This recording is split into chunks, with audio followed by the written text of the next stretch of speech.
بسم اللہ الرحمن الرحیم رب اشرح لی صدری ویسر لی امری واحلل عقدۃ من لسانی یفقہوا قولی رب زدنی علما رب زدنی علما رب زدنی علما۔ سورۃ البقرہ آیت نمبر 245۔ من ذا الذی یقرض اللہ قرضا حسنا فیضاعفہ لہ اضعافا کثیرا واللہ یقبض ویبسط والیہ ترجعون۔ کون ہے جو اللہ کو قرض حسنہ دیتا ہے تو اللہ تعالیٰ اس کو بڑھا چڑھا کر اضعاف مضاعف کر دے گا، اور اللہ تعالیٰ یقبض تنگی کرتا ہے، ویبسط اور اللہ ہی کشادگی کرتا ہے، والیہ ترجعون اور تم اللہ کی طرف لوٹائے جاؤ گے۔ کون ہے جو اللہ کو قرض حسنہ دیتا ہے؟ اس کا پیچھے والی آیت سے ریلیشن یہ ہے کہ پیچھے وقاتلوا فی سبیل اللہ، اللہ تعالیٰ نے فرمایا کہ اللہ کی راہ میں قتال کرو، اللہ کی راہ میں جنگ کرو۔ وقاتلوا کا مطلب ہے اللہ کی راہ میں جنگ کرو، اور جنگ کرنا کیا ہے؟ ہم پیچھے آیت حدیث پڑھ چکے ہیں۔ اس کے ضمن میں نبی صلی اللہ علیہ وسلم نے فرمایا کہ جس نے نہ جہاد کیا اور نہ جہاد کی رغبت اس نے رکھی، اپنے دل میں کسی قسم کی کوئی خواہش رکھی جہاد کرنے کی، تو وہ ایسے مرا جیسے کہ جاہلیت کی موت مرا۔ جاہلیت کے موت کا کیا مطلب ہے؟ یعنی کہ اسلام لایا ہی نہیں۔ پہلے اسلام سے پہلے ہم جتنے بھی لوگ تھے، ہم مسلمان تو نہیں تھے نا، تو جتنے بھی لوگ تھے وہ کسی مذہب کے پیروکار تھے، تو گویا کہ وہ جب مرے گا تو وہ مسلمان نہیں مرے گا، تو مسلمان ہو کر کے مرنا ہے، ایمان کی حالت میں مرنا ہے، تو جہاد کرنا پڑے گا۔ وقاتلوا یہ صیغہ امر ہے، اللہ نے فرمایا وقاتلوا۔ اب یہ کہیے کہ کیا یہ ہم پر فرض ہے یا یہ کہ ہم پر فرض نہیں ہے؟ تو یہ ایسا فرض ہے جیسے کچھ فرائض ایسے ہوتے ہیں کہ اگر کچھ کسی معاشرے میں چند لوگ اسے کر لیں تو ان پر سے وہ ذمہ ٹل جاتا ہے، تو یہ اس طریقے کا حکم ہے، اس طرح کا امر ہے کہ اگر ہمارے معاشرے میں سے کچھ لوگ جہاد کر رہے ہیں، جیسے کہ ہمارے مجاہدین بارڈر پہ ہمارے مجاہدین ہیں، لڑ رہے ہیں، اور بہت سارے ایسے مجاہدین ہیں جو مختلف شعبوں میں آ کر کے مسلمانوں کا دفاع کر رہے ہیں، ہم عام مسلمانوں کو اس بات کا پتہ بھی نہیں ہوتا کہ ہمارے لیے کون کون کہاں پر فائٹ کر رہا ہے، لیکن ایسے بہت سارے اللہ کے بندے ہیں جو ہمارے لیے قتال کر رہے ہیں، جہاد کر رہے ہیں۔ تو یہ فرض عین اس وقت ہوگا، یعنی کہ ہر بندے پر فرض جہاد اس وقت ہوگا کہ جب کسی ملک کے اندر کوئی باہر سے دشمن حملہ آور ہو جاتا ہے اور ملک کے اندر یہ اعلان کر دیا جاتا ہے کہ اب ہر بندہ اپنی تلوار اٹھا لے اور ہر بندہ جنگ کرے گا اور قتال کرے گا، اس وقت یہ فرض عین ہو جاتا ہے، ہر شخص پر فرض عین ہوگا کہ جب بارڈر پر یعنی کہ ایسا حملہ کر دیا جائے کسی بھی ملک کے فوج جو ہے وہ ملک کے اندر اتر آئی ہے، بارڈر سے کراس کر گئی ہے اور اس وقت ملک کے اندر اعلان کر دیا گیا، تو اس وقت ملک کے ہر بندے پر فرض عین ہو جاتا ہے، ہر شخص کو تلوار اٹھانی پڑے گی، ہر شخص کو دفاع کرنا پڑے گا۔ لیکن الحمدللہ رب العالمین ابھی ہمارے ملک کے اندر یا اسلامی ممالک کے اندر ایسا کوئی سانحہ نہیں ہوا کہ کسی ملک کے اوپر، اس ملک میں نہیں ہوا اور دوسرے اسلامی ممالک کے اندر ہو چکا ہے، یعنی ایسا سانحہ نہیں ہوا کہ بارڈر کراس کر گیا ہو دشمن۔ تو ابھی ہمارے اوپر فرض عین نہیں ہے، ہمارے ملک کے ہر بندے پر فرض عین نہیں ہے کہ ہر بندہ تلوار اٹھاتا ہے، بلکہ یہ فرض کفایہ ہے۔ فرض دو طرح کے ہوتے ہیں، ہم جانتے ہیں الحمدللہ۔ فرض عین جو ہر بندے پر فرض ہے، اور فرض کفایہ جو پورے معاشرے میں سے چند لوگ کر لیں، پوری فیملی میں سے چند افراد کر لیں، پورے علاقے میں سے کچھ لوگ کر لیں، تو وہ فرض کفایہ ہوتا ہے۔ جیسے اب یہاں پر اللہ تعالیٰ نے فرمایا کہ وقاتلوا قتال کرو، تو اس کا مطلب ہے کہ ہر بندہ قتال کرے گا۔ اب یہ فرض عین جو جہاد بالسیف ہے، یعنی تلوار کے ساتھ جو جہاد کرنا ہے، یہ فرض عین ان مجاہدین پر ہوگا جن کو بارڈر پر متعین کر دیا گیا ہے۔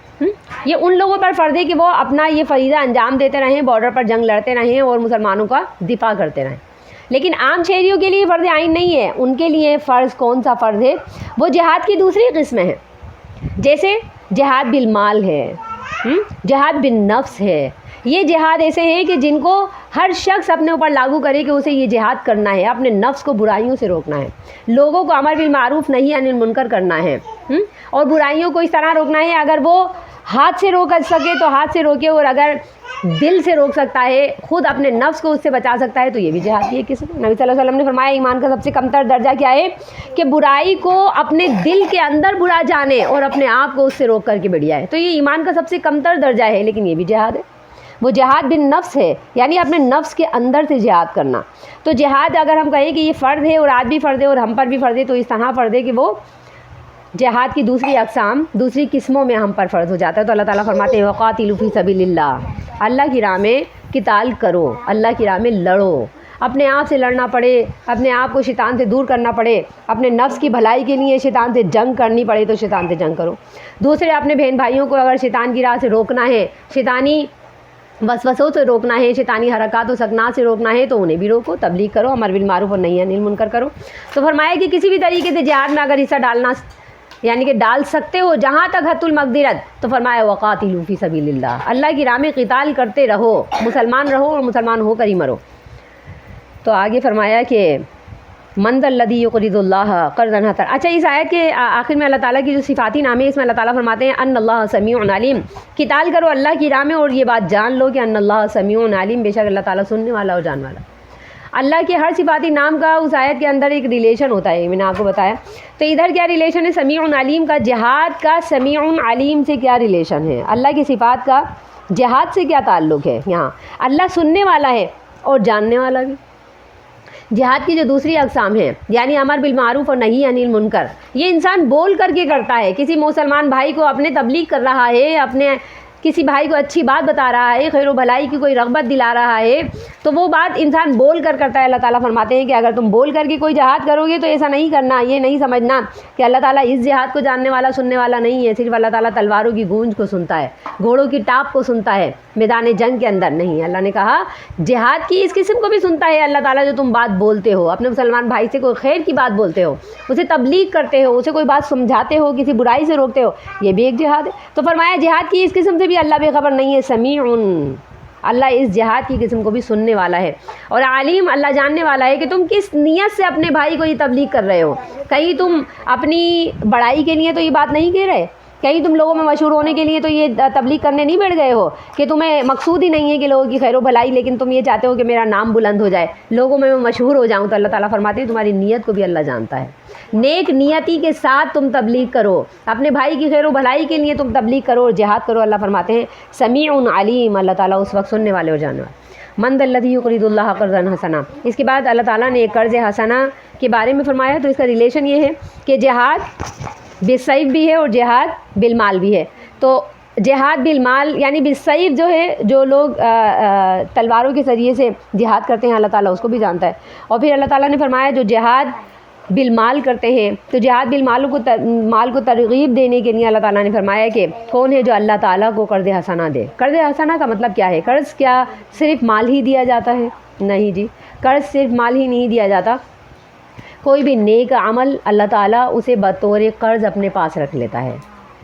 صدقہ اگر ہم کہیں تو نبی صلی اللہ علیہ وسلم نے فرمایا کہ ایک مرتبہ صحابہ کرام رضوان اللہ علیہم بیٹھے ہوئے تھے، آپ صلی اللہ علیہ وسلم نے فرمایا یرحمک اللہ، آپ صلی اللہ علیہ وسلم نے فرمایا کہ صدقہ کرو. تو صحابہ کرام رضوان اللہ علیہم نے پوچھا یا رسول اللہ اگر ہمارے پاس صدقہ کرنے کے لیے کوئی مال نہ ہو تو آپ صلی اللہ علیہ وسلم نے فرمایا اپنے ہاتھ سے کمائی کرو، کماؤ.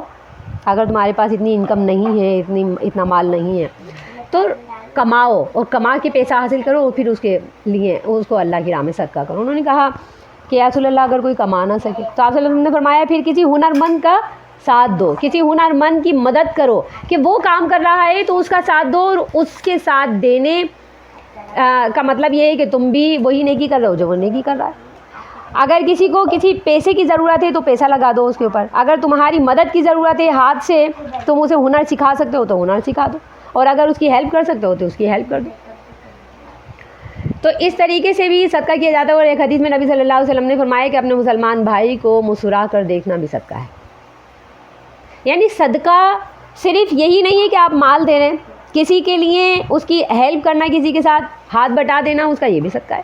کسی کو مسکرا کر دیکھ لینا یہ بھی صدقہ ہے. تو صدقہ صرف یہی نہیں ہے کہ انسان مال خرچ کرے. اللہ تعالیٰ فرماتے ہیں کہ کون ہے کہ جو اللہ تعالیٰ کو قرض حسنہ دیتا ہے، یعنی کہ کسی بھی طریقے سے اچھائی کرنا اللہ کی راہ میں، مال دے کر کے، جان دے کر کے. سب سے پہلا جہاد جان دے کر، دوسرا جہاد مال دے کر. پھر جہاد کی اور قسم میں کیا ہے کہ زبان سے بھی کر سکتے ہیں آپ، نفس سے بھی کر سکتے ہیں، دل سے بھی آپ جہاد کر سکتے ہیں نا، اپنے دل کو برائیوں سے روکیں، یہ بھی ایک جہاد ہے، جہاد بن نفس ہے. تو فرمایا کہ کون ہے جو اللہ تعالیٰ کو قرض حسنہ دیتا ہے. اللہ تعالیٰ نبی صلی اللہ علیہ وسلم نے یہ آیت حضرت ابو دحدہ رضی اللہ عنہ کے سامنے یہ پڑھی تو انہوں نے یہ سوال کیا ابو دحدہ رضی اللہ عنہ نے کہ یا رسول اللہ کیا اللہ تعالیٰ بھی ہم سے قرض لیتا ہے؟ تو نبی صلی اللہ علیہ وسلم نے فرمایا ہاں اللہ بھی ہم سے قرض وصول کرتا ہے۔ تو انہوں نے کہا کیا اللہ قرض لیتا ہے؟ نبی صلی اللہ علیہ وسلم نے فرمایا ہاں اللہ قرض لیتا ہے۔ تو کہا یا رسول اللہ اپنا ہاتھ بڑھائیے۔ نبی صلی اللہ علیہ وسلم نے اپنا ہاتھ ان کی طرف بڑھایا تو انہوں نے نبی صلی اللہ علیہ وسلم کے ہاتھ پر اس بات کا وعدہ کیا۔ انہوں نے کہا یا رسول اللہ میں آپ سے یہ بات وعدہ کرتا ہوں کہ میں آپ کو اپنا ایک باغ اللہ کی راہ میں دے رہا ہوں، اور اس باغ میں 600 درخت ہیں کھجوروں کے، اور 600 درخت بھی ایسے ہیں جو پورے شہر کے اندر مشہور تھا۔ ابو دحدہ کا یہ باغ کے لوگوں میں مشہور تھا کہ سب سے زیادہ تناور درخت اور سب سے زیادہ پھلاور درخت انہی کے باغ میں ہے۔ تو ابو دحدہ رضی اللہ عنہ نے 600 درختوں پر مشتمل اپنا یہ باغ اللہ کی راہ میں قرض حسنہ دے دیا۔ اور نبی صلی اللہ علیہ وسلم کو جب یہ قرض دے دیتے ہیں تو ان کے جو اہل و عیال ہیں وہ بھی اسی باغ کے اندر ایک گھر میں یعنی کہ رہا کرتے تھے، باغ کے اندر ہی۔ تو جب یہ دے دیتے ہیں اللہ کی راہ میں تو باغ کے اندر نہیں جاتے ہیں، باغ کے باہر سے یہ اپنی زوجہ کو آواز لگاتے ہوئے کہتے ہیں کہ